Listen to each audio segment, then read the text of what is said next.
Let's change gears, gentlemen. Let's talk a little bit about this now imposed junior doctor's contract. Jeremy Hunt is being Jeremy Hunt, quite frankly. Is this the beginning of the end of the Tories? Are they really just in a position with all of their activities over the last 3 months where we're going to do what we can get away with and screw all else? Well, I mean, there's this imposition thing, and it's an English NHS thing. It is, yes. It worries me. It does worry me.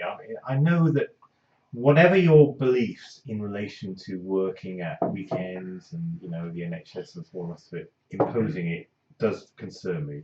I mean, I've got my own story in terms of it. Can I say it now? Yeah. In terms of the NHS, because my mother is in Neville Hall Hospital near Abergavenny. She's got a kidney infection. She's 90. Okay. Now, the care she's receiving is fantastic. Very diligent. Very, very good. And I've got no quarrel at all with the care of the staff. But there plainly isn't enough of them. Right? I mean, I waited there for 2 days to see a doctor. I still haven't seen a doctor. I had to use all my journalistic skills to find out what was going on. Yeah. Like nosing around in notes and overhearing conversations and talking to nurses and stuff like that. I mean, and there was one poor woman who was there waiting for 2 days, and they finally got around to seeing her, and they said she was all right, she could go home. So she'd wasted 2 days of her life. I mean, the whole system is bonkers, isn't it? It is. Well, I mean, you're looking at someone who spent 3 weeks. And as a matter of fact, my article, as we're taping this on Thursday for Friday, as we always do, just went live on UK Progressive talking about my 3 weeks in the NHS system. And you have so many people that are trying so very hard at the point of care level that are being flummoxed by the internal systems of the NHS at every step. And the Tories were very big last night in a report. They did a Freedom of Information request, and they found that there were 2,000 people making over £100,000 in the NHS. Of course, they didn't say what those 2,000 people did. So in typical Tory fashion, they went out there with the banner headline, 2,000 people in the NHS. Well, yes, I mean, if you were a lead urology or cancer specialist, you better damn well be making more than 100K, because I want to keep that person excited, motivated, educated, and moving forward. But if you're a pencil pushing administrator that's doing nothing but creating reams of paper and difficulty for those on the front line, I have an issue with that. Do they go into that? No, of course they don't. So I'm tired of the soundbite and headline campaigning that's out there. Yeah. I mean, what can actually be done? The doctors and consultants, presumably, they do a fantastic job, and they're well paid, and rightly so. And the nurses, the cleaners, the staff. I mean, they work their asses. Terrific job. But I mean, I shouldn't be in a situation where I've got to nose around in notes to find out what's going on. No. That's ridiculous. I mean, they're going to be flawed. What about you? Have you experienced the NHS recently? Well, yeah, I've seen my father and my mother sort of both die in the NHS hospitals, one unavoidably and one arguably avoidably. But I think, I mean, the angle of this story that bothers me though is just the way it's symptomatic of the attitude of the Tory government. In that, it doesn't get its way; it will impose its way, and it's not just in the NHS.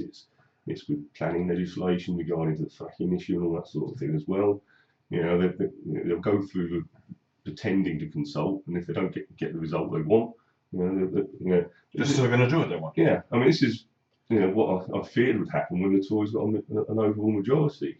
I mean, I know you're a Lib Dem yourself, but I mean, the saving grace of the last administration was that the Lib Dems did manage to successfully take the edge off some of the Tories and the extreme measures and so on. But that's, they're going through as if they've got an absolute majority, an absolute mandate. With 36% of the vote. So they're acting like dictators now. And that's the real concern about this. It's just that attitude. Well, that usually, what is it, pride goeth before the fall. So, let's hope so. But I mean, the NHS, though, is always going to be an issue because it's never going to have the resources it ideally want and everything. So no matter how well resourced it is, there'll always be issues. But the way in which you kill something, absolutely, as a Conservative, as a Republican, as a Tory, as a whatever, is you starve it of the resources it needs, you let it start to break down, and then you sit back and point fingers and say, look at the mess, and then you sell it off for polish. Absolutely. And that's the part of it that just absolutely aggravates the hell out of me, because a lot of this could be prevented. No, you'll never get 100% of what you need, but we push through a bill for more nurses on the wards. We're looking at ways to take care of the GP surgery hours here in Wales, our party. But yet every time you turn around, it's like you don't have enough fingers. There are so many holes in the dike. The thing that gets me as well is, and a lot of times just look at what was happening in this waiting room, which was nothing apart from people waiting. But the walls were plastered with posters, right? Yeah. And I hate jargon and initials, and a lot of it was jargon and initials. Things like VIP. Now, to me, VIP means very important person. It doesn't. It means virtual inpatient in the NHS. What is that? Well, exactly. That's a VIP, Andy. Our messaging is as clear as mud. We understand, and that's part of the problem. We understand it, so therefore you should understand it. I mean, it doesn't matter whether it's in the NHS or in a political party. Nonsense. Ridiculous.